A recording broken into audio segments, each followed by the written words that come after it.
Welcome to ABN Dikshuchi. Foreign లో higher education చేయాలి అనుకుంటున్నారా? యుఎస్, యూకే, కెనడాలో ఆప్షన్స్ ఎన్ని ఉన్నాయి? వీటిలో ఏ కంట్రీ సెలెక్ట్ చేసుకోవాలి, ఏ కోర్స్ తీసుకోవాలి, యూనివర్సిటీ సెలెక్షన్ ఎలా ఉంటుంది? అన్ని కరెక్ట్ గా సెలెక్ట్ చేసుకోవాలి అంటే మనకి సరైన కన్సల్టెన్సీని సెలెక్ట్ చేసుకోవడం first and most important. Shaurya consultancy గత 15 సంవత్సరాలుగా ఎన్నో వేల మంది స్టూడెంట్స్ ఫారిన్ కలను నిజం చేసింది. శౌర్య కన్సల్టెన్సీలో స్టూడెంట్స్ వీసాతో పాటు visit, dependent, tourist, business visa services కూడా ఆఫర్ చేస్తోంది. Students fee structure, intakes, application process మరియు వీసా ప్రాసెస్ మొదలగు విషయాల గురించి తెలియజేయడానికి శౌర్య కన్సల్టెన్సీ డైరెక్టర్ రాధా గారు మనతో పాటు ఉన్నారు. వారితో మాట్లాడదాం. హలో అండి, welcome to ABN Dikshuchi. Thank you. So యుఎస్ఏలో అకాడమిక్ ఇయర్ ఎప్పుడు స్టార్ట్ అవుతుంది అంటారు? ఇప్పుడు ప్రాసెస్ స్టార్ట్ చేసుకోవచ్చు అంటారా వీసా అప్లికేషన్ది?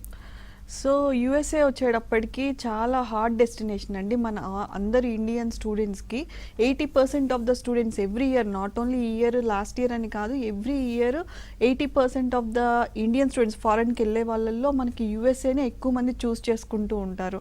దీనికి డిఫరెంట్ రీజన్స్ ఉన్నాయి. లైక్ టెక్నికల్ నాలెడ్జ్ ఎన్హాన్స్ అవుతుందని కానీ, ప్రాక్టికల్ స్కిల్స్ పెరుగుతాయని కానీ, కల్చరల్ ఎన్విరాన్మెంట్ ఉంటుందని కానీ, ఆర్ఎల్స్ అబండెంట్ జాబ్ ఆఫర్స్ ఉంటాయని కానీ, ఇలా రీజన్స్ ఏమైనా అయి ఉండొచ్చు. కానీ యూఎస్ఏ is a hard selling destination for all the Indian students.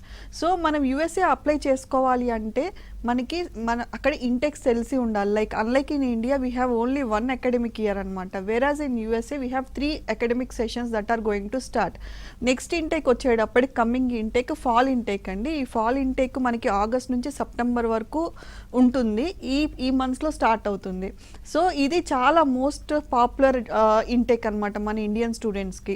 ఈ ఇంటేక్ అయిపోయిన తర్వాత, అంటే ఎవరైతే స్టూడెంట్స్ ఈ ఇంటేక్ మిస్ అవుతారో, సెప్టెంబర్ ఇంటేక్ మిస్ అవుతారో, నెక్స్ట్ అవైలబుల్ ఇంటేక్ వచ్చేటప్పటికి జనవరి ఇంటేక్ ఉంటుందండి. ఈ జనవరి ఇంటేక్ని మనం స్ప్రింగ్ ఇంటేక్ అని కూడా ఉంటాము. ఈ సెప్టెంబర్ ఇంటేక్ ఉన్న ఆప్షన్స్ కానివ్వండి, ఇన్ని స్కాలర్షిప్ ఆప్షన్స్ కానివ్వండి, జనవరి ఇంటేక్లో ఉండవు. అంటే 80% ఆఫ్ ద ప్రోగ్రామ్సే ఉంటాయన్నమాట. నెక్స్ట్ వచ్చేటప్పటికి మే ఇంటేక్ వచ్చేటప్పటికి సమ్మర్లో స్టార్ట్ అవుతుంది. దీన్ని సమ్మర్ ఇంటేక్ అంటాము. ఈ ఇంటేక్లో చాలా తక్కువ యూనివర్సిటీస్ అండ్ కోర్సెస్ అవైలబుల్గా ఉంటాయి. సో ఏ ఇంటేక్ చూస్ చేసుకోవాలన్నా మనకి అట్లీస్ట్ 1 ఇయర్ ముందల నుంచి మన ప్లానింగ్ కానీ, మన ప్రిపరేషన్ కానీ స్టార్ట్ చేసుకోవాలండి. సో యుఎస్ఏలో మాస్టర్స్ చేయాలి అంటే ఎటువంటి ఎంట్రన్స్ ఎగ్జామినేషన్స్ రాయాలి అంటారు? సో యుఎస్లో మాస్టర్స్ డిగ్రీ అప్లై చేసుకోవాలి అంటే మనకి bachelors degree first and foremost criteria అండి. Bachelors can be either a 4-year degree or else a 3-year degree. Like BCom, BSc ఇలాంటి కేటగిరీస్ ఉన్న డిగ్రీస్ కూడా ఎలిజిబుల్లే ఉంటాయి. అంటే 15 years ఎడ్యుకేషన్ అయినా, 16 years ఎడ్యుకేషన్ అయినా. ఎడ్యుకేషన్తో పాటు మనకి కొన్ని ఎగ్జామినేషన్స్ తీసుకోవాల్సి ఉంటుంది. ఐఎల్టీఎస్ ఆర్ టోఫెల్, ఈ 2 ఎగ్జామినేషన్లో ఏదో ఒక ఎగ్జామినేషన్. ఇది కంప్లీట్గా ఇంగ్లీష్ అసెస్మెంట్ ఎగ్జామినేషన్ అండి. మీ రీడింగ్, రైటింగ్, లిజనింగ్, స్పీకింగ్ స్కిల్స్ని టెస్ట్ చేస్తారు. అలాగే దీంతో పాటు ఇది మ్యాండేటరీ ఎగ్జామినేషన్ అయితే ఇంకొకటి వచ్చేప్పటికి జిఆర్ఈ ఎగ్జామినేషన్. ఈ జిఆర్ఈ కూడా కంప్యూటరైజ్డ్ ఎగ్జామినేషన్ అండి. Last 3 weeks of every month మనకు కండక్ట్ చేస్తారు. దీంట్లో వచ్చేటప్పటికి మీ verbal skills and quantitative skills, analytical writing skills ఇవి టెస్ట్ చేయడం జరుగుతుంది. ఈ 2 కోర్సెస్కి సంబంధించిన కోచింగ్ మన శౌర్య కన్సల్టెన్సీలో ఇవ్వడం జరుగుతుందండి. మీరు డిస్ప్లే అవుతున్న నంబర్ కాల్ చేస్తే మీరు శాంపుల్ డెమో క్లాస్ అటెండ్ అవ్వచ్చు. మీరు ఇన్ కేస్ నచ్చితే కనుక మీరు డెఫినెట్గా జాయిన్ కూడా అవ్వచ్చు. ఈ 2 ఎగ్జామినేషన్స్ అండ్ మన బ్యాచిలర్స్ డిగ్రీ, ఈ 3 ఉంటే మనం డెఫినెట్గా top universities in the USA కంట్రీలో మనం అప్లికేషన్స్ అనేవి చేసుకోవచ్చు అండి. ఇన్ కేస్ ఎవరైనా 2021 పాస్డ్ అవుట్స్ ఉండి ఇంకా వాళ్ళకి ఎగ్జామినేషన్స్ ఫినిష్ అవ్వకుండా ఉన్నా కూడా డెఫినెట్లీ వాళ్ళు కూడా ఈ ఇంటెక్కి అప్లై చేసుకోవచ్చు. ఎందుకంటే నెక్స్ట్ కమింగ్ ఇంటెక్ సెప్టెంబర్ కాబట్టి ఇప్పుడు ఇంకా ఎగ్జామినేషన్స్ అండ్ మెమోస్, ఇంకా ఫైనల్ మెమోస్ రావు కాబట్టి డెఫినెట్గా వాళ్ళు కూడా ఈ ఇంటెక్ అనేది ట్రై చేయొచ్చండి. ఓకే, సో యుఎస్కి జిఆర్ఈ అండ్ ఐఎల్స్ రాయాలి అంటున్నారు. మరి యూకేకి ఏ ఎంట్రన్స్ ఎగ్జామ్ రాయాలి అంటారు? సో మనకి యుఎస్ఏ వెళ్ళాలంటే ఈ ఎగ్జామినేషన్స్ రాయాలి. అలాగే కెనడా వెళ్ళాలంటే కంపల్సరీ ఐఎల్స్ రాయాలి. ఆస్ట్రేలియా వెళ్ళాలంటే ఐఎల్స్ రాయాలి. న్యూజిలాండ్ వెళ్ళాలంటే ఐఎల్స్ రాయాలి. ఇట్లా ఒక్కొక్క కంట్రీకి ఒక్కొక్క స్పెసిఫిక్ రిక్వైర్మెంట్స్ ఉన్నాయండి. వేరాజ్ యూకేకి వచ్చేటప్పటికి మీకు కరెక్ట్ మార్క్స్ అంటే ఇంగ్లీష్ మార్క్స్లో కనుక 60 and above ఉండి అండ్ డిగ్రీ ఓవరాల్ పర్సంటేజ్ కనుక 60 ఉంటే మనకి యూకేలోని టాప్ యూనివర్సిటీలో వితౌట్ ఎనీ ఎగ్జామినేషన్ మనం అప్లై చేసుకోవచ్చు అండి. అండ్ మనకి అడ్మిషన్ కూడా దొరుకుతుంది అన్కండిషనల్ ఆఫర్ లెటర్. సో ఈ 2 రిక్వైర్మెంట్స్ డెఫినెట్గా మ్యాచ్ చేసుకోవాలండి. అండ్ ఈవెన్ కొంతమంది ఇప్పుడు కొన్ని యూనివర్సిటీస్ ఉన్నాయి, ఆ యూనివర్సిటీలో ఈవెన్ మీరు ఇంటర్మీడియట్ తెలుగు మీడియంలో చదువుకున్నా కూడా లేటెస్ట్ పాస్డ్ అవుట్ అయితే కనుక అడ్మిషన్ వచ్చే ఛాన్సెస్ ఉన్నాయి. సో ఎవరైనా యూకే వెళ్ళాలి అనుకుంటున్నారో లేకపోతే ఈ ఎగ్జామినేషన్స్ ఎవరు రాయకూడదు అనుకుంటున్నారు, డెఫినెట్గా మీ ప్రొఫైల్ని మీరు డైరెక్ట్గా మా ఆఫీసెస్కి విజిట్ అయినా అవ్వచ్చు, ఆర్ఎల్స్ మీరు మా నంబర్స్కి కాల్ చేసినా మా కౌన్సిలర్స్ మీకు డీటెయిల్ కౌన్సిలింగ్ ఇవ్వడం జరుగుతుందండి. ఏ యూనివర్సిటీస్ వస్తాయి మీ ప్రొఫైల్కి, అంటే వితౌట్ రైటింగ్ ఎనీ ఎగ్జామినేషన్స్ ఏ మంచి యూనివర్సిటీస్ వస్తాయి, వాటిలో ఆప్షన్స్ ఏంటి, కోర్స్ మాడ్యూల్స్ ఏంటి, ఇలాంటి కంప్లీట్ డీటెయిల్స్ మీకు ఇవ్వడం జరుగుతుందండి. సో జనరల్లీ చూసుకున్నట్లయితే మనం యుఎస్, యూకే, కెనడా వీటన్నిటిలో కూడా యూకేకి ఎక్కువ మంది స్టూడెంట్స్ అప్లై చేసుకుంటున్నారు large scale. So main reason ఏంటి అంటారు యూకేకి ఎక్కువ ప్రిఫరెన్స్ ఇవ్వడానికి? సో ఈ జూలై 1, 2021 నుంచి మనకి చాలా న్యూస్ కూడా వచ్చున్నాయి. మనకి వచ్చేప్పుడు వర్క్ పర్మిట్ ఆప్షన్ అనేది ఓపెన్ అయిందండి. అంటే లాస్ట్ 1 year నుంచి కూడా స్టూడెంట్స్ వెళ్తున్నారు దీని గురించి, ఎందుకంటే ఈ ఇయర్ కల్లా వాళ్ళకి ఎడ్యుకేషన్ ఫినిష్ అవుతుంది, వాళ్ళు 2 years of post study work permit అనేది అప్లై చేసుకోవచ్చు. కాబట్టి చాలామంది స్టూడెంట్స్ లాస్ట్ ఇయర్, ఈ ఇయర్ మనం UK as the study destination ఎంచుకోవడం చూస్తూ ఉంటాము. యూకేలో వచ్చేటప్పటికి మన కోర్స్ అయిపోయిన తర్వాత 2 years ఆఫ్ వర్క్ పర్మిట్ ఇస్తారండి. ఈ వర్క్ పర్మిట్లో స్టూడెంట్స్ అక్కడే చదువు అయిపోయినాక స్టే బ్యాక్ అయ్యి అక్కడే జాబ్ చేసుకొని ప్రాక్టికల్ స్కిల్స్ ఎన్హాన్స్ చేసుకొని జాబ్ వస్తే అక్కడే వర్క్ వీసా కూడా కన్వర్ట్ అయ్యే ఛాన్సెస్ ఉన్నాయి. సో యూకేలో ఇంకా చాలా రీజన్స్ ఉన్నాయన్నమాట ఎందుకు మనం సెలెక్ట్ చేసుకోవాలి యూకేనే అనే దానికి. మనకి ఫస్ట్ అండ్ ఫార్మోస్ట్ అనుకుంటే కనుక మాస్టర్స్ వచ్చేప్పటికి 1 year డిగ్రీయే. సో 1 year మాస్టర్స్ అవ్వటం వల్ల మనకి tuition fee and living expenses చాలా వరకు తగ్గుతాయండి. బికాజ్ మనం ఏ కంట్రీ తీసుకున్నా మనకి 2 years మాస్టర్స్ చేయాలి, 2 years ఆఫ్ ట్యూషన్ ఫీ, అలానే 2 years ఆఫ్ లివింగ్ ఎక్స్పెన్సెస్ మనం అక్కడ స్పెండ్ చేయాల్సి ఉంటుంది. వేరేజ్ యూకేలో వచ్చేటప్పటికి 1 year అవ్వటం వల్ల ఫీజు చాలా తక్కువలో అయిపోతుంది. At the same time scholarship opportunities ఉన్నాయి. IELTS, TOEFL, GRE ఇలాంటి ఎగ్జామినేషన్స్ ఏమీ మనం రాయాల్సిన అవసరం లేదు. వీసా సక్సెస్ రేట్ 97% ఉంది. సో వర్క్ వైల్ స్టడీ అంటే మీరు చదువుకుంటూ కూడా మనకి 20 hours పర్ వీక్ అక్కడే వర్క్ చేసి మీకు అనుకున్న సబ్జెక్ట్లో మీరు నాలెడ్జ్ కూడా ఎన్హాన్స్ చేసుకొని కమ్యూనికేషన్ స్కిల్స్ ఇంప్రూవైజ్ చేసుకొని చదువు అయిపోయినాక జాబ్ ట్రై చేయడంలో చాలా ఇంపార్టెంట్ రోల్ ప్లే చేస్తుంది పార్ట్ టైం వర్క్ పర్మిట్ అనేది కూడా. సో ఇన్ కేస్ కపుల్స్ ఉన్నా కూడా, అంటే యాజ్ అ ఫ్యామిలీ మూవ్ అవ్వాలి, వైఫ్ చదువుకోవాలి, హస్బెండ్ వర్క్ చేయాలి అన్నా కూడా వాళ్ళు కూడా మూవ్ అవ్వచ్చు. ఎందుకంటే వైఫ్కి చదువుకుంటూ ఉంటే హస్బెండ్కి full time work permit option మనకి యూకేలో ఉంది. సో ఇవన్నీ కలిపి ఎక్కువ మంది యూకే సెలెక్ట్ చేసుకోవడానికి యూకే సెలెక్ట్ చేసుకుంటున్నారండి. ఓకే, సో యూకేలో యూనివర్సిటీ ఫీ స్ట్రక్చర్ ఎలా ఉంటుంది అంటారు? 1 yearకి ఎంత ఫీ స్ట్రక్చర్ ఉంటుంది, 2 yearsకి ఎంత ఫీ స్ట్రక్చర్ ఉండొచ్చు? సో యూకేలో వచ్చేటప్పటికి మన కోర్స్ 1 year అండి. మాస్టర్స్ మీరు MBA తీసుకోండి ఆర్ ఎల్స్ బ్యాచిలర్స్లో ఏ టైప్ ఆఫ్ స్పెషలైజేషన్ అయినా, ఐదర్ ఇంజనీరింగ్లో అన్ని సబ్జెక్ట్స్ కానివ్వండి, బయోటెక్నాలజీ, ఫార్మసీ, నర్సింగ్, ఇట్లా ఏ కోర్స్ అయినా కూడా మాస్టర్స్ వచ్చేటప్పటికి 1 year ఉంటుందండి. ఈ 1 yearకి వచ్చేటప్పటికి మనకి 8 to 12 lakhs, ఈవెన్ సమ్ యూనివర్సిటీస్లో అప్ టు 15 lakhs వరకు కూడా మనకి ట్యూషన్ ఫీజ్ ఫ్లక్చువేట్ అవుతూ ఉంటుంది. ఈ ట్యూషన్ ఫీ అనేది depends on university to university, at the same time place to place, మనకి ఉన్న ప్లేస్ని బట్టి కూడా మనకి యూనివర్సిటీ ఫీజు స్ట్రక్చర్ అనేది చేంజ్ అవుతూ ఉంటుంది. సో మనకి లివింగ్ ఎక్స్పెన్సెస్ మనకి 1 yearకే పే చేసుకోవాలి. కొన్ని యూనివర్సిటీస్లో ఇంటర్న్షిప్ ప్రోగ్రామ్స్ ఉన్నాయండి. ఈ ఇంటర్న్షిప్ ప్రోగ్రామ్స్ సెలెక్ట్ చేసుకోవడం వల్ల స్టూడెంట్కి ఎక్స్ట్రా టైము మనకి వీసా డ్యూరేషన్ అనేది వస్తుంది. లైక్ స్టూడెంట్ వీసానే మనకి 2 years వస్తుంది. ఆ 2 years అయిపోయిన తర్వాత 2 years of post study work permit వస్తుంది. సో వీటన్నిటి వల్ల మనకి అప్ టు 5 years మనకి వీసా వచ్చే స్కోప్ ఉంది కాబట్టి డెఫినెట్గా అది కూడా హెల్ప్ అవుతుంది. సో ఈ ఫీ స్ట్రక్చర్ ఏదైతే ఉందో అది మనము ఎడ్యుకేషన్ లోన్కి కానీ స్కాలర్షిప్స్ కానీ డెఫినెట్గా అప్లై చేసుకోవచ్చు. ఆ ప్రొసీజర్ కూడా శౌర్యాలో మేము గైడ్ చేస్తామండి. Okay, so USA, UK, Canada ఈ మూడింటికి వర్క్ పర్మిట్ ఎలా ఉంటుంది అంటారు? ఇన్ డీటెయిల్గా చెప్పండి. ఓకే, సో మనకి USA వచ్చేటప్పటికి OPT అంటామండి, OPT CPT అంటాము. మనకి USA వీసా, స్టూడెంట్ వీసా ఇక్కడే స్టెమ్ డిగ్రీ కోర్సెస్ అయితే మనకి 5 years వీసా స్టాంపింగ్ అవుతుందండి. ఈ 5 yearsలో స్టూడెంట్స్ అక్కడ స్టడీస్ కంప్లీట్ చేసి 2 years ఆ తర్వాత డెఫినెట్గా వర్క్కి ట్రై చేయొచ్చు. వేరేజ్ మనకి UK వచ్చేటప్పటికి 1 year కోర్సే మాస్టర్స్. ఈ 1 year కోర్స్ అయిపోయిన తర్వాత students 2 years post study work permit ఉంటుంది. సో 1 + 2 years మనకి వర్క్ పర్మిట్ టైం ఉంటుంది. 2 yearsలో మనం ట్రై చేయొచ్చు జాబ్స్కి డిఫరెంట్ ప్లాట్ఫామ్స్లో, డిఫరెంట్ ఇండస్ట్రీలో. అండ్ వేరస్ కెనడా వచ్చేటప్పటికి మనకి డిపెండ్స్ అండి కోర్సుని బట్టి. సపోజ్ మీరు 1 year కోర్స్ తీసుకుంటే మీకు 1 year వర్క్ పర్మిట్ ఉంటుంది, 2 years కోర్స్ తీసుకుంటే 3 years వర్క్ పర్మిట్ ఉంటుంది. సో మీకు వర్క్ పర్మిట్ ఎక్కువ కావాలి అనుకుంటే కనుక 2 year కోర్స్ తీసుకోవచ్చు. లేదు మీరు షార్ట్ టర్మ్ కోర్సెస్ కనుక చూసుకుంటే కనుక 1 year పీజీ డిప్లొమా ప్రోగ్రామ్స్ కూడా చూస్ చేసుకోవచ్చు. సో ఇవన్నీ కంట్రీ స్పెసిఫిక్గా మనకి వర్క్ పర్మిట్స్ అనేవి మారుతూ ఉంటాయండి. మీరు ఇన్ కేస్ కౌన్సిలింగ్ వచ్చినప్పుడు మీ స్పెసిఫిక్ రిక్వైర్మెంట్ ఏంటి, మీరు అక్కడే వర్క్ చేసుకోవాలనుకుంటున్నారా, వర్క్ డ్యూరేషన్ ఎక్కువ కావాలా, లేకపోతే షార్టర్ కోర్సెస్ కావాలా, లేకపోతే మీరు ఏ సబ్జెక్ట్లో మీకు స్పెషలైజేషన్ కావాలి, ఇట్లాంటి డీటెయిల్స్ అన్నీ మాకు మీరు ఇన్పుట్స్ ఇస్తే డెఫినెట్గా మీ ఇన్పుట్స్కి తగ్గట్టు మేము యూనివర్సిటీస్ అనేవి షార్ట్ లిస్ట్ చేయడం జరుగుతుందండి. ఓకే, సో మీరు చెప్పారు 8 to 12 lakhs అప్రాక్సిమేట్లీ అవ్వచ్చు ఒక 1 yearకి. ఎస్ అండి. 8 to 12 lakhs అనేది కొంతమంది పే చేయలేకపోవచ్చు. సో వాళ్ళకి స్కాలర్షిప్స్ కానీ లోన్స్ కానీ ఆ ప్రాసెస్ ఎట్లా ఉంటుంది అంటారు? సో స్కాలర్షిప్స్ అనేవి కంట్రీ స్పెసిఫిక్ ఉంటాయండి. ఫర్ ఎగ్జాంపుల్ మనం యూఎస్ఏ కనుక తీసుకొని యూఎస్ఏలో స్కాలర్షిప్స్ అప్లై చేసుకోవాలంటే డిఫరెంట్ ఫ్యాక్టర్స్ వస్తాయండి. లైక్ మీ అకాడమిక్ స్కోర్ అవ్వచ్చు, అంటే మీకు 70% ఉందా 75% ఉందా వీటిని బట్టి. At the same time number of backlogs, మీకు బీటెక్స్లో ఆర్ బ్యాచిలర్స్లో నంబర్ ఆఫ్ బ్యాక్లాగ్స్, అలానే ఐఎల్స్ స్కోర్, అలానే జిఆర్ఈ స్కోర్, దాని తర్వాత మీరు వెళ్తున్న యూనివర్సిటీ అండ్ మీరు వెళ్తున్న సబ్జెక్ట్, తీసుకోవాలనుకుంటున్న సబ్జెక్ట్. కొన్ని యూనివర్సిటీస్ మనకి ఎక్స్ట్రా కరికులర్ యాక్టివిటీస్, వాలంటరీషిప్, ఇలాంటి డిఫరెంట్ థింగ్స్ కూడా కన్సిడర్ చేసుకుంటారు. సో ఇవన్నీ కలిపి మనము స్కాలర్షిప్స్ అనేవి అప్లై చేసుకోవాల్సి ఉంటుందండి. కొన్ని యూఎస్ యూనివర్సిటీస్ ఏంటంటే స్పెసిఫిక్గా మనం అప్లై చేసుకోని అవసరం లేదు.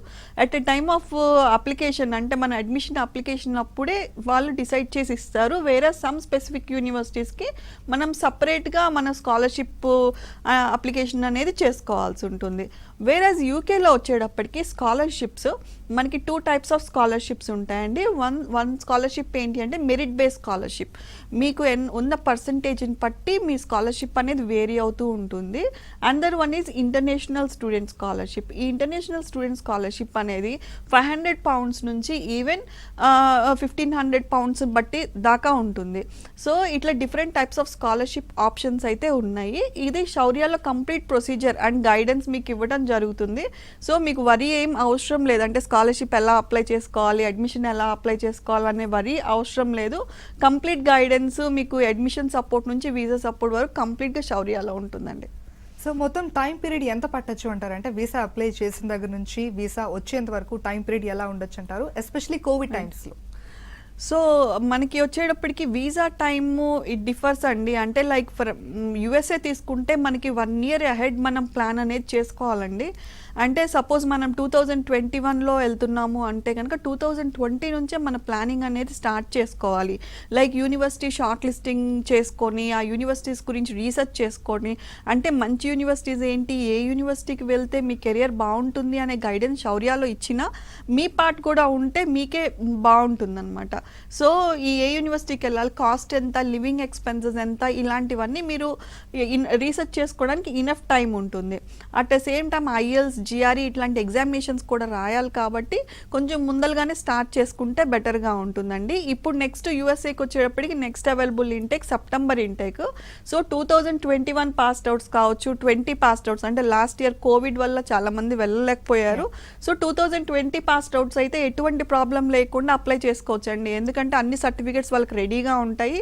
ఈవెన్ 2021 వాళ్ళు కూడా అప్ టు ఇప్పటి వరకు ఏవైతే మెమోస్ ఉన్నాయో వాటి త్రూ మీరు అప్లై చేసుకోవచ్చు. వేరే మనకి యూకే వచ్చేటప్పటికి చాలా షార్ట్ అండ్ క్విక్ ప్రాసెస్ అండి. మనకి అంతా అప్లికేషన్ కానివ్వండి అంతా కంప్లీట్ ఆన్లైన్ ఉంటుంది. ఎటువంటి అప్లికేషన్ ఫీజెస్ ఉండవు, ఎటువంటి కొరియర్ ఛార్జెస్ ఉండవు, కంప్లీట్ ఫ్రీ ప్రాసెసింగ్ ఉంటుంది. మనకి అడ్మిషన్ కూడా 1 week to 10 daysలో మనకి అడ్మిషన్ లెటర్ అనేది రావడం జరుగుతుంది. Next visa point of time.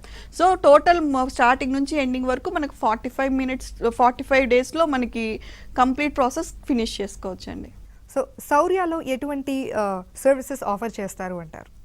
So students foreign వెళ్ళాలి అని డిసైడ్ అయిన స్టూడెంట్స్కి చాలా క్వశ్చన్స్ ఉంటాయండి.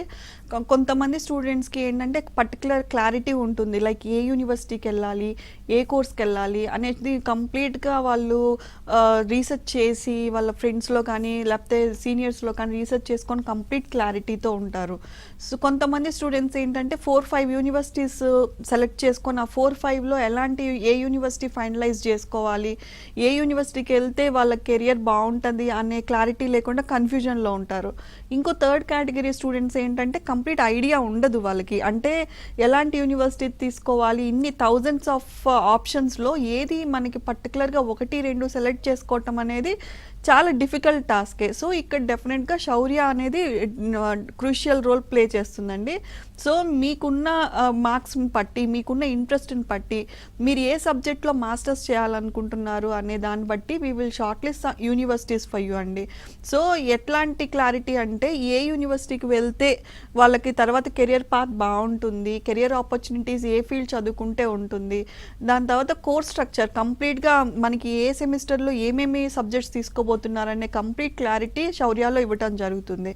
అలాగే మీరు తీసుకున్న కంట్రీకి అడ్మిషన్ ప్రాసెస్ ఏంటి, వీసా ప్రాసెస్ ఏంటి, అడ్మిషన్ అప్లై చేయాలంటే చెక్ లిస్ట్ ఎలా ఉంటుంది, ఆ యూనివర్సిటీకి అప్లికేషన్ ఫీజెస్ ఉన్నాయా లేదా, ఇలాంటి కంప్లీట్ సొల్యూషన్స్ ఉంటాయి. అట్ ద సేమ్ టైం మనకు వీసాకి వచ్చేటప్పటికి మాక్ ఇంటర్వ్యూస్, అంటే ఎటువంటి క్వశ్చన్స్ అడుగుతారు, దానికి స్టూడెంట్స్ ఎంత పాజిటివ్గా రిప్లై ఇవ్వాలి, ఇలాంటి preparation 3 to 4 rounds of mock interviews తీసుకొని మేము సాటిస్ఫై అయిన తర్వాతనే స్టూడెంట్కి ఎంబసీ ఇంటర్వ్యూకి పంపించడం జరుగుతుందండి. దీనివల్ల ఏంటంటే స్టూడెంట్ తరోగా ప్రిపేర్ అయి ఉంటాడు, ఎటువంటి క్వశ్చన్స్ రావచ్చు, దాని తర్వాత ఇతను ఎలాంటి ఆన్సర్స్ ఇవ్వాలి అనేది. సో దీనివల్ల శౌర్యకి వీసా సక్సెస్ రేట్ కూడా చాలా హైగా ఉందండి. అలానే మనకి వీసా వచ్చిన తర్వాత ఫారెక్స్ అంటే అక్కడికి వెళ్ళే కరెన్సీ తీసుకువెళ్ళటం కానివ్వండి, లేకపోతే ఎయిర్పోర్ట్ పికప్ కానివ్వండి, లేకపోతే అక్కడ ఫారెన్ బ్యాంక్ అకౌంట్స్ కానివ్వండి, ఇలాంటి కంప్లీట్ గైడెన్స్ స్టార్టింగ్ నుంచి ఎండింగ్ వరకు ఇవ్వటం జరుగుతుందండి. సో ఈ స్టూడెంట్ వీసానే కాకుండా ఇంకా అదర్ వీసా సర్వీసెస్ కూడా శౌర్యాలో ఉన్నాయి. లైక్ మనకి డిపెండెంట్ వీసాస్, అక్కడ వైఫ్ ఆర్ హస్బెండ్ ఉండి చదువుకుంటూనో వర్క్ చేసుకుంటూనే ఉంటే కనుక ఇక్కడ నుంచి అప్లై చేసుకోవాలనుకున్న వాళ్ళు డిపెండెంట్ వీసాస్ అప్లై చేసుకోవచ్చు. అలాగే బిజినెస్ వీసాస్, అక్కడ ఈవెంట్ కానీ లేకపోతే ఏదైనా ఎగ్జిబిషన్స్ కానీ సెమినార్స్ కానీ ఇలాంటివి ఏమన్నా ఈవెంట్స్ ఉంటే కనుక వాళ్ళు బిజినెస్ వీసా అప్లై చేసుకోవచ్చు. ఆ కంట్రీస్ని చూడటానికి వెళ్ళే వాళ్ళు మన టూరిస్ట్ వీసా, అలాగే అక్కడ బ్రదర్స్ అండ్ సిస్టర్స్ ఉంటే కనుక వాళ్ళని రిలేటివ్స్ చూడటానికి వెళ్తే కనుక విజిట్ వీసా. ఇలా మీకు వీసా రిక్వైర్మెంట్ ఏదైనా కానీ ఆ వీసా రిక్వైర్మెంట్ మనకి శౌర్యాలో కంప్లీట్గా గైడెన్స్ ఇవ్వటం జరుగుతుందండి. Okay, so coming to Canada వెళ్ళాలి అంటే ఏ ఎగ్జామ్ తీసుకోవాలి అంటారు, అలాగే ఆ ప్రాసెస్ ఎట్లా ఉంటుంది అంటారు? సో కెనడా వచ్చేటప్పటికి మనకి IELTS అనే ఎగ్జామినేషన్ మ్యాండేటరీ ఎగ్జామినేషన్ అండి. సో ఈ IELTS మాస్టర్స్కి వెళ్ళే స్టూడెంట్స్కి డెఫినెట్గా 6.5 with no band less than 6 మనకి స్కోర్ వస్తేనే మనకి కెనడాలో మాస్టర్స్ డిగ్రీ కానీ పీజీ డిప్లొమా కానీ అప్లై చేసుకోవడానికి స్కోప్ ఉంటుంది. ఎక్కువ మంది స్టూడెంట్స్ మన కెనడాలో పీజీ డిప్లొమా ప్రోగ్రామ్స్ ఎక్కువ ఇంట్రెస్ట్ చూపిస్తూ ఉంటారండి. బికాజ్ మనకి కావాల్సిన కోర్స్ స్పెసిఫిక్గా ఈ స్పెషలైజేషన్ కావాలి అనుకుంటే కనుక డెఫినెట్గా ఇట్లాంటి కోర్సెస్ నంబర్ ఆఫ్ ఆప్షన్స్ అవైలబుల్గా ఉన్నాయి. మనకి IELTS ఒక్క ఎగ్జామినేషన్ తీసుకుంటే చాలు, GRE ఇటువంటి ఎగ్జామినేషన్స్ ఏమీ అవసరం లేదు. సో ప్రాసెస్ వచ్చేటప్పటికి చాలా simple, easy and quick process అండి. మనకి యూనివర్సిటీ ఆర్ కాలేజ్కి అప్లై చేసిన తర్వాత మీకు ఆఫర్ లెటర్ అనేది రావటం జరుగుతుంది. నెక్స్ట్ వచ్చేటప్పటికి వీసా వచ్చేటప్పటికి డ్రాప్ బాక్స్ అండి. అన్లైక్ మనకి USA అండ్ UK ఇంటర్వ్యూస్ ఏమన్నా ఉండే ఛాన్సెస్ ఉన్నాయి. వేరాజ్ యూకేలో వచ్చేటప్పటికి యూకేలో కూడా ఇంటర్వ్యూ వచ్చే ఛాన్సెస్ ఉన్నాయి. మనకి కెనడాలో వచ్చేటప్పటికి కంప్లీట్ డ్రాప్ బాక్స్ ఉంటుంది. సో దీనివల్ల ఏంటంటే కెనడాకి వీసా సక్సెస్ రేట్ కూడా చాలా ఎక్కువగా ఉంటుందండి.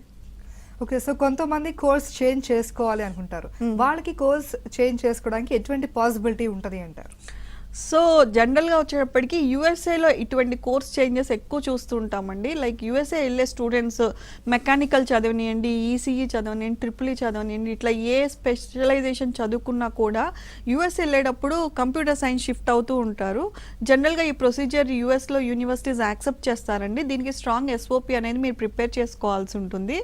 వేరాస్ కెనడా వచ్చేటప్పటికి ఇట్లా కోర్స్ రిలేటెడ్గా మనకి షిఫ్ట్ అవ్వడానికి ఛాన్స్ లేదు. మనం అయితే మన కోర్స్ రిలేటెడ్ కోర్స్కి వెళ్ళాలి, ఆర్ఎల్స్ MBA వెళ్ళాలి. ఇండియాలో ఎలాగ మనకి ఉంటుందో సిమిలర్గానే ఉంటుంది కెనడాలో కూడా. వేరాజ్ యూకేలో కూడా సిమిలర్గానే ఉంటుంది. వేరాజ్ మీరు యూఎస్లో అయితేనే మీకు కోర్స్ కావాలంటే షిఫ్ట్ చేసుకోవచ్చు అండి డెఫినెట్గా. ఓకే, సో కెనడాకి చాలా మంది SOP రాయడానికి చాలా ఇబ్బందులు పడుతూ ఉంటారు. SOP ఎలా ఉండాలి అంటారు? సో ఎస్ఓపి అనేది స్టేట్మెంట్ ఆఫ్ పర్పస్ అండి. ఇది చాలా సింపుల్ డాక్యుమెంట్. మనం ఏం చేసాం, ఏం చదువుకుంటున్నామో, అలాగే మనం ఆ పర్టికులర్ కంట్రీకి ఎందుకు వెళ్ళాలనుకుంటున్నామో, ఆ పర్టికులర్ కోర్స్ ఎందుకు సెలెక్ట్ చేసుకుంటున్నాము, ఈ యూనివర్సిటీ ఎందుకు సెలెక్ట్ చేసుకుంటున్నాము, ఆ తర్వాత మీ గోల్స్ ఏంటి, మీ తర్వాత కోర్స్ ఫినిష్ అయిన తర్వాత ఏం చేయాలనుకుంటున్నారు, ఇట్లాంటివన్నీ ప్రిపేర్ చేసే డాక్యుమెంటే మనకి ఎస్ఓపి అన్నమాట. ఈ ఎస్ఓపి గైడెన్స్ శౌర్యాలో ఇవ్వటం జరుగుతుందండి. మీరు శౌర్యానే కాదు, ఇంటర్నెట్లో చాలా హండ్రెడ్స్ ఆఫ్ ఎస్ఓపి శాంపిల్స్ మనకు దొరుకుతాయి. సో మీరు ఒక 10 or 15 శాంపిల్స్ కనుక మీరు తీసుకుంటే మీరు ఎలా ప్రిపేర్ చేసుకోవాలి, మీ ఎస్ఓపి అనేది ఎలా ప్రిపేర్ చేసుకోవాలనే క్లారిటీ ఉంటుంది. వేరే కొన్ని యూఎస్ యూనివర్సిటీలో ఈ ఎస్ఓపి బేస్డ్ స్కాలర్షిప్స్ కూడా ఉంటాయన్నమాట. ఈ ఎస్ఓపి బాగుంటే స్కాలర్షిప్స్ కూడా వచ్చే ఛాన్సెస్ ఉంటాయి. సో ఈ గైడెన్స్ కావాలి అన్నా కూడా డెఫినెట్గా శౌర్యాల్లో ఆ గైడెన్స్ ఉంటుందండి. ఓకే, సో ఫారిన్ వెళ్ళిన స్టూడెంట్స్కి చూడటానికి వాళ్ళ పేరెంట్స్ వెళ్ళొచ్చు అంటారా? అవునండి, డెఫినెట్గా వెళ్ళొచ్చండి. అంటే మీరు స్టార్టింగ్లో కూడా వెళ్తారు కొంతమంది పేరెంట్స్, అంటే అక్కడ దింపి హాస్టల్ అకామిడేషన్ సెట్ అయ్యే వరకు ఉంటారు కొంతమంది, ఆర్ఎల్స్ కొంతమంది మిడిల్లో చూడటానికి వెళ్తారు. చాలామంది ఎక్కువ శాతం మన తెలంగాణ ఆర్ ఆంధ్ర నుంచి గ్రాడ్యుయేట్ సెరమనీస్కి, అక్కడ పిల్లలు చదువు అయిపోయినాక గ్రాడ్యుయేట్ సెరమనీస్కి ఎక్కువ మంది వెళ్ళటం చూస్తాము. ఆర్ఎల్స్ వర్క్ వీసాలో ఉండి అట్లా ఉన్న వాళ్ళు కూడా పేరెంట్స్ అప్లై చేసుకుంటూ ఉంటారు. సో దీన్ని విజిట్ వీసా అంటామన్నమాట. ఈ visit visa country to country డిఫరెంట్గా ఉంటుంది. యూఎస్లో వచ్చేటప్పటికి విజిట్ వీసా 10 years వస్తుంది. వేరేస్ యూకే ఆర్ కెనడాలో వచ్చేటప్పటికి మనకి ఎప్పుడైతే ట్రావెల్ చేయాలనుకుంటున్నామో ఆ ట్రావెల్ బేస్డ్ మనకి వీసా అనేది రావటం జరుగుతుందండి. దీనికి సింపుల్ చెక్ లిస్ట్ ఉంటుంది. మీరు ఎప్పుడైతే వెళ్ళాలనుకుంటున్నారో డెఫినెట్గా మా శౌర్యాకి మీరు అప్రోచ్ అయితే, నంబర్కి కాల్ చేసినా ఆర్ఎల్స్ డైరెక్ట్ విజిట్ చేసినా కూడా, విజిట్ అయితే డెఫినెట్గా మీ కంప్లీట్ ప్రాసెస్ గైడెన్స్ ఇస్తామండి. శౌర్య కన్సల్టెన్సీని ఎలా అప్రోచ్ అవ్వాలి అంటారు? సో శౌర్య రీచ్ అవ్వటం చాలా సింపుల్ అండి. మీరు డిస్ప్లే అవుతున్న నంబర్కి కాల్ చేసినా మా కౌన్సిలర్స్ మీకు డీటెయిల్గా కాల్ బ్యాక్ చేసి కంప్లీట్ ఇన్ఫర్మేషన్ ఆన్ కాల్ ఇవ్వటం జరుగుతుందండి. In case me near by కనుక ఉంటే శౌర్య ఆఫీసెస్కి లైక్ జేఎన్టీయూ దగ్గర ఉంది, ఎస్ఆర్ నగర్, తార్నాక, దిల్సుఖ్ నగర్, సుచిత్ర, అలానే గుంటూరు, విజయవాడ, వైజాగ్లో మా ఆఫీసెస్ ఉన్నాయి. మీరు ఏ మినిట్లో అయినా కూడా ఆఫీస్ అవర్స్లో వెళ్ళి క్విక్గా మీ ఇన్ఫర్మేషన్ అనేది తీసుకోవచ్చు. మీరు ఏ కంట్రీకి వెళ్ళాలనుకుంటున్నారు, ఆర్ఎల్స్ కంట్రీ ఏం సెలెక్ట్ చేసుకుని పోయినా కూడా మీకు ఉన్న అన్ని కంట్రీస్లో గురించి ఎక్స్ప్లెనేషన్ అనేది డీటెయిల్గా ఇవ్వటం జరుగుతుంది. ఆర్ఎల్స్ మీరు రాలేక ఎక్కడైనా రిమోట్ ప్లేస్లో కానీ ఏదైనా విలేజ్లో కానీ ఉండి మీకు ఈ డీటెయిల్స్ కావాలి అన్నా కూడా టెలిఫోనిక్ కౌన్సిలింగ్ ఇవ్వడం జరుగుతుందండి. సో మీరు ఎప్పుడైనా ఫారెన్ వెళ్ళాలి అనుకుంటే డెఫినెట్గా నంబర్ రాసుకోండి. ఆ నంబర్కి మీరు ఈవెన్ షో అయిపోయిన తర్వాత అయినా కాల్ చేసినా రెస్పాండ్ అవుతారు. ఓకే, సో కమింగ్ డేస్లో యూకేకి కూడా ఐఎల్స్ యాడ్ చేసే ఛాన్సెస్ ఉన్నాయి అంటున్నారు. ఇది ఎంతవరకు నిజం అంటారు? సో యూకే వచ్చేటప్పటికి మనకి కోర్స్ స్పెసిఫిక్ ఉంటుందండి, యూనివర్సిటీ స్పెసిఫిక్ రిక్వైర్మెంట్స్ ఉంటాయి.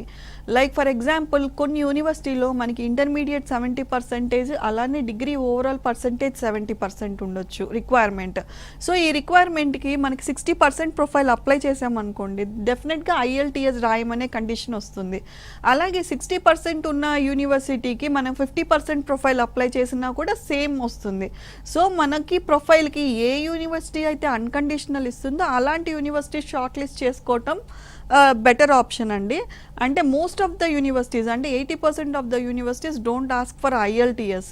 మనకు కాకపోతే రిక్వైర్మెంట్ ఉంటుంది, మాకు 70% కావాలి, ఆర్ఎల్స్ మాకు 65% కావాలి, మాకు 60% కావాలి, ఇట్లా యూనివర్సిటీ రిక్వైర్మెంట్ ఉంటుంది. కాబట్టి మనము స్టూడెంట్కి ఏదైతే ప్రొఫైల్ ఉంది, స్టూడెంట్కి 65% ఉంది ఆర్ఎల్స్ 70% ఉంది, ఆ ప్రొఫైల్ని బేస్ చేసుకొని మనకి ఉన్న అవైలబుల్ అన్ని ఆప్షన్స్ యూస్ చేసుకొని మనకి షార్ట్ లిస్టింగ్ చేసుకుంటే ఎటువంటి ఎగ్జామినేషన్స్ రాయనవసరం లేదండి. ఓకే, సో కొన్ని కంట్రీస్కి వీసా ఇంటర్వ్యూ ఉంటుంది, కొన్నిటికి వీసా ఇంటర్వ్యూ ఉండదు. అవునండి. సో వీసా ఇంటర్వ్యూ అనగానే చాలా మంది ఒక ఫోబియా వచ్చేస్తుంది. వాళ్ళకి మీరు ఎటువంటి సలహా ఇస్తారు? సో వీసా ఇంటర్వ్యూ క్రాక్ చేయడం చాలా సింపుల్ అండ్ ఈజీ అండి. మనకి ప్రాపర్ గైడెన్స్ ఉండి మనకి ప్రాక్టీస్ చేసుకుంటే కనుక డెఫినెట్గా ఈజీగా క్రాక్ చేయొచ్చు. జనరల్గా ఏ వీసా ఇంటర్వ్యూకి వెళ్ళినా యూఎస్ఏ అటెండ్ అవ్వనియండి ఆర్ఎల్స్ ఇంకే కంట్రీ అన్నా కానీ మనకి వీసా ఇంటర్వ్యూ అంటే జనరల్గా అడిగే క్వశ్చన్స్, మీరు ఆ కంట్రీకి ఎందుకు వెళ్తున్నారు, ఈ కోర్స్ ఎందుకు సెలెక్ట్ చేసుకుంటున్నారు, చదువు అయిపోయినాక ఏం చేస్తారు, మీరు వెళ్ళబోయే లొకేషన్ తెలుసా, ఇలాంటి ఫ్యూ క్వశ్చన్స్ అడుగుతారండి. ఎలాంటి స్టూడెంట్కైనా కూడా తిప్పి తిప్పి తిప్పి ఇవే క్వశ్చన్స్ అడుగుతారు. సో మనకి ప్రాపర్ రీసెర్చ్ అనేది చాలా ఇంపార్టెంట్. ఎందుకంటే మనం ఫారెన్ వెళ్ళి చదువుకుంటున్నాము అంటే ఏ యూనివర్సిటీకి వెళ్తున్నాము, ఏ కోర్స్కి వెళ్తున్నాము, ఏం సబ్జెక్ట్ తీసుకుంటున్నాము అనే క్లారిటీ డెఫినెట్గా మనకు ఉండాలి. సో ఈ శౌర్యాలో వచ్చేటప్పటికి మీకు మాక్ ఇంటర్వ్యూస్ ఇవ్వడం జరుగుతుందండి. 3 to 4 మాక్ ఇంటర్వ్యూస్, ఆర్ఎల్స్ మీకు ఇంకా పర్ఫెక్ట్ కాకపోతే ఇంకా రౌండ్స్ ఆఫ్ మాక్ ఇంటర్వ్యూస్ పెరుగుతాయి. వీటిల్లో మిమ్మల్ని ప్రాక్టీస్ చేయడం జరుగుతుంది. అంటే మీరు ఎలా చెప్తున్నారు, మీరు ప్రాపర్గా చెప్పకపోతే ఎక్కడ కరెక్ట్ చేసుకోవాలో చెప్పి మీకు ప్రాక్టీస్ చేపిస్తారు. సో మేము పర్ఫెక్ట్గా మీరు ప్రిపేర్ అయ్యారు అని ఫీల్ అయితేనే మేము వీసా ఇంటర్వ్యూ స్లాట్ అనేది బుక్ చేయడం జరుగుతుందండి. దీనికి శౌర్య కన్సల్టెన్సీకి హైయెస్ట్ వీసా సక్సెస్ రేట్ ఉంది ఇలా ప్రాక్టీస్ చేయించబట్టి.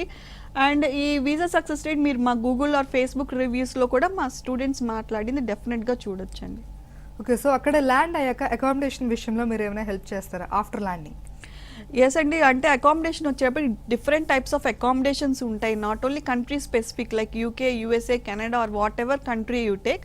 అకామిడేషన్స్ అనేవి ఆన్ క్యాంపస్, ఆఫ్ క్యాంపస్ ఉంటాయండి. ఆన్ క్యాంపస్ అంటే మీరు యూనివర్సిటీ క్యాంపస్లోనే ఉండటము. యూనివర్సిటీ క్యాంపస్లో మనకి డిఫరెంట్ టైప్స్ ఆఫ్ అకామిడేషన్స్ ఉంటాయి. లైక్ మీకు రెసిడెన్స్ హాల్ కావచ్చు, డార్మిటరీస్ కావచ్చు, ఇవి కూడా ట్విన్ షేరింగ్, సింగిల్ షేరింగ్, ఇలా మల్టిపుల్ ఆప్షన్స్ మీకు అవైలబుల్గా ఉంటాయి. సో యూనివర్సిటీ అకామిడేషన్ కనుక తీసుకోవాలి అంటే వెళ్ళిన అడ్వాన్స్ మనం వాళ్ళకి ఇన్ఫార్మ్ చేసి అప్లై చేసుకోవాలి అకామిడేషన్లో ఉండాలనుకుంటున్నాము అని. వేరేజ్ ఆఫ్ క్యాంపస్ వచ్చేటప్పటికి మనకి అకామిడేషన్ బయట ఉంటుంది. ఇది మనకి అపార్ట్మెంట్స్ షేర్ చేసుకోవటం కానివ్వండి ఫ్రెండ్స్తో అండ్ అదర్ ఇండియన్స్తో మనకి అకామిడేషన్ షేర్ చేసుకోవటం కానివ్వండి, ఆర్ ఎల్స్ వేరే వాళ్ళ దగ్గర హోమ్ స్టే చేయటం కానివ్వండి, ఇలాంటి ఆప్షన్స్ ఉంటాయి. ఈ హోమ్ స్టే ఈ ఆప్షన్స్ కూడా మనకి యూనివర్సిటీ వెబ్సైట్లో కానివ్వండి ఆర్ ఎల్స్ నోటీస్ బోర్డులో కానీ ఈ ఇన్ఫర్మేషన్ మనకి అవైలబుల్గా ఉంటుంది. అండ్ శౌర్యాలో కూడా ఈ గైడెన్స్ అనేది ఉంటుందండి డెఫినెట్గా. రైట్, థ్యాంక్ యూ రాధా గారు. ఫారిన్లో హైయర్ ఎడ్యుకేషన్ గురించి చాలా చక్కగా ఎక్స్ప్లెయిన్ చేసి అలాగే శౌర్య కన్సల్టెన్సీ యొక్క ఇంపార్టెన్స్ అండ్ స్పెషాలిటీస్ మాతో చెప్పినందుకు థ్యాంక్ యూ అండి. ఇది వాళ్ళ ABN Dikshuchi. Keep watching ABN Andhra Jyothi.